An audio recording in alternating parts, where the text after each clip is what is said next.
Thank you very much. Welcome back today. And I'm here as a consultant for cabling now, because I kind of bumped into Anne McLear the other day, and she was wondering if I could give her some tips for effective project management, because they've been having some issues, as you know. In fact, she does have to do a project plan for communications, and she's kind of struggling a bit. So I was kind of thinking what I could say to her, and I was thinking about the before, the during, and after. Yeah, simple, right? Just the 3 little steps. But it's interesting when you start thinking about these moments and how important knowledge can be at each one of these stages, and how different your requirements are. And initially, when you're about to start a project, what you care about is the knowledge that has been gathered or that has been generated, rather, in the past, and how can you get hold of it, and what can you do with it. During the project is about getting knowledge and information as quickly as possible in order to make quick decisions, good decisions, and make things happen on time. And at the end is about not being selfish. It's about making knowledge and information available for the next project. It may be your project. It's not likely that it's going to be your project, but it's still your company's project. It's still your organization's project, and that's really important. So don't be selfish. That's one key message, key takeaways from this. So let's start from the beginning. And it's interesting when you think about projects. And Anne, when she was told that she had to create a communications plan for cabling, the first thing she tried to do was, okay, so we have 2 other factories in Slovakia and in Portugal, so we have done this before. What have we learned? And we don't really think like this. And certainly if we keep doing projects similar to each other, we tend to relate to what we personally have learned from previous projects, and we don't think that other colleagues have done similar projects. And we certainly don't think that other companies have done the same. And in private sector, sometimes it can be hard to think like that, or I'm going to learn from our competitors, especially because our competitors will probably not want to share too much with us. But in public sector, gosh, we need to learn from each other. We need to make better use of our resources. And there's a great opportunity there. Scottish Enterprise, maybe 10 or 12 years ago, they did something really clever and so simple, which was for you to start a project, you had to have or respond to 2 questions. One was, what other projects have we done before that could relate to this one? And the other question was, what have I learned from those projects? And most of the times they were not my projects, they were someone else's projects, but there was this requirement that you could not get a project approved by the board unless you responded to these 2 questions. And now if you think to social tools that we've been discussing throughout these 2 days, how much easier is that if we were able to just search for projects that are similar to ours? Maybe they're similar because of geography, maybe because they're similar because of methodology, maybe they're similar because of the client, whatever. But we need to kind of be smart about the reuse of that knowledge.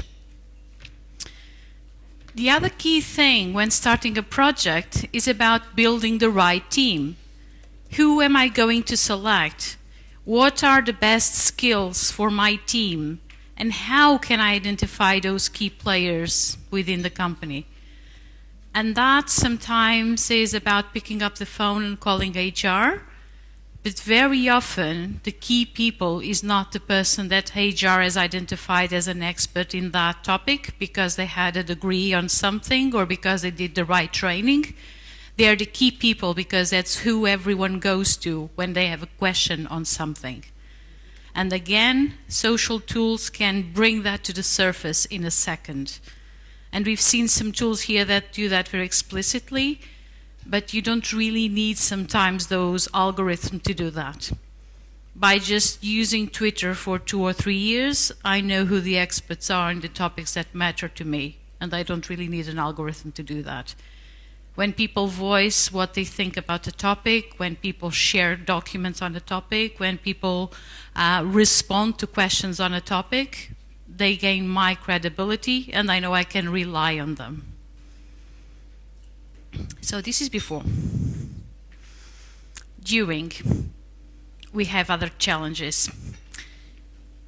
How long do we really want to spend chasing progress updates from our team members?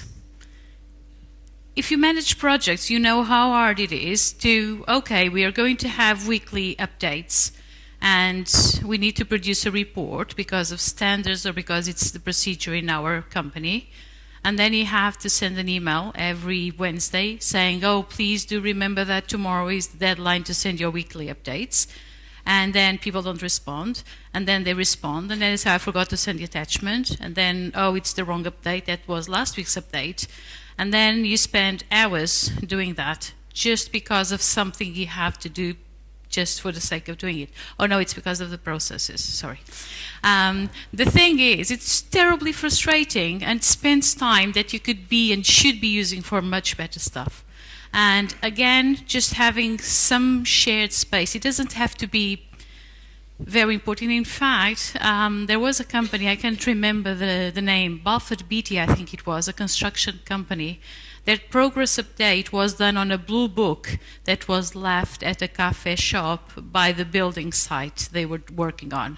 So they had a blue book in the coffee shop by the working site, and every morning the shift that was leaving would go there for a coffee before heading home, and they would write the updates for the day, and the coming shift would read those updates, and they knew what to expect when getting to the building site.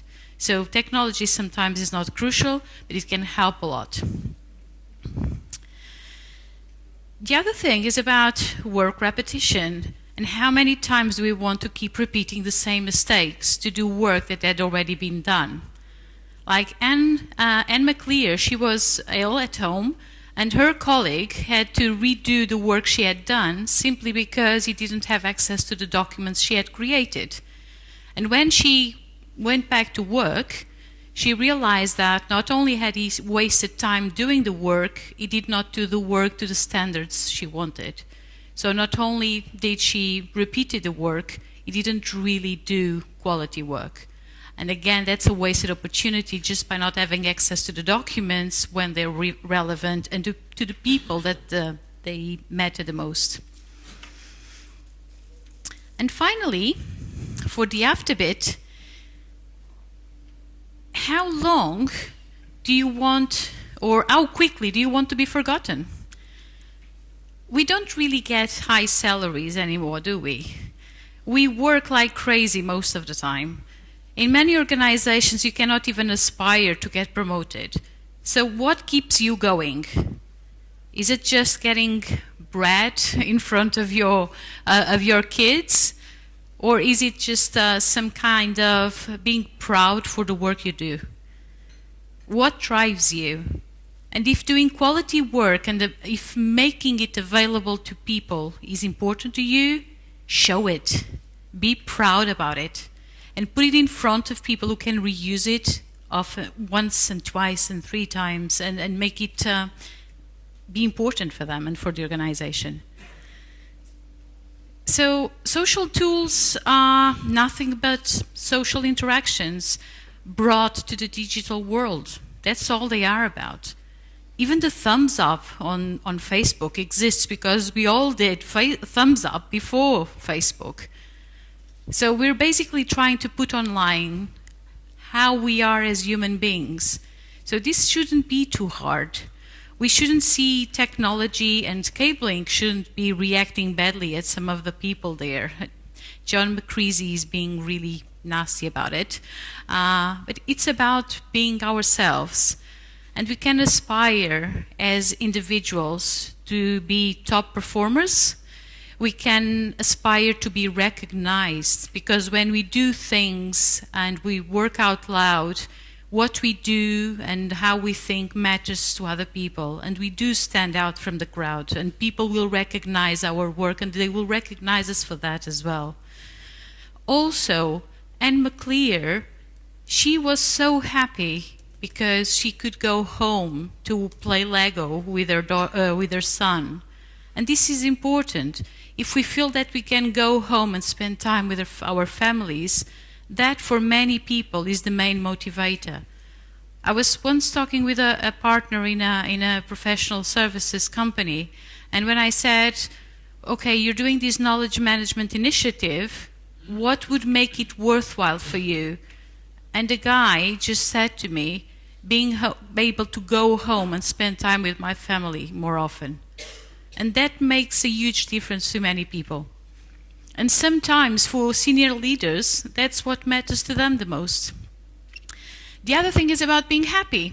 If we feel that we're recognized by the work we do, if we spend more time with our family, we'll be happier and we will feel more motivated to work better for the company we work for. For the organizations, there are some advantages as well, obviously. Cabling will certainly feel that their people are more aligned with their strategy. And that makes a huge difference. You don't feel that you need to kind of micromanage because you know everyone is walking in the same direction. You lower the risk.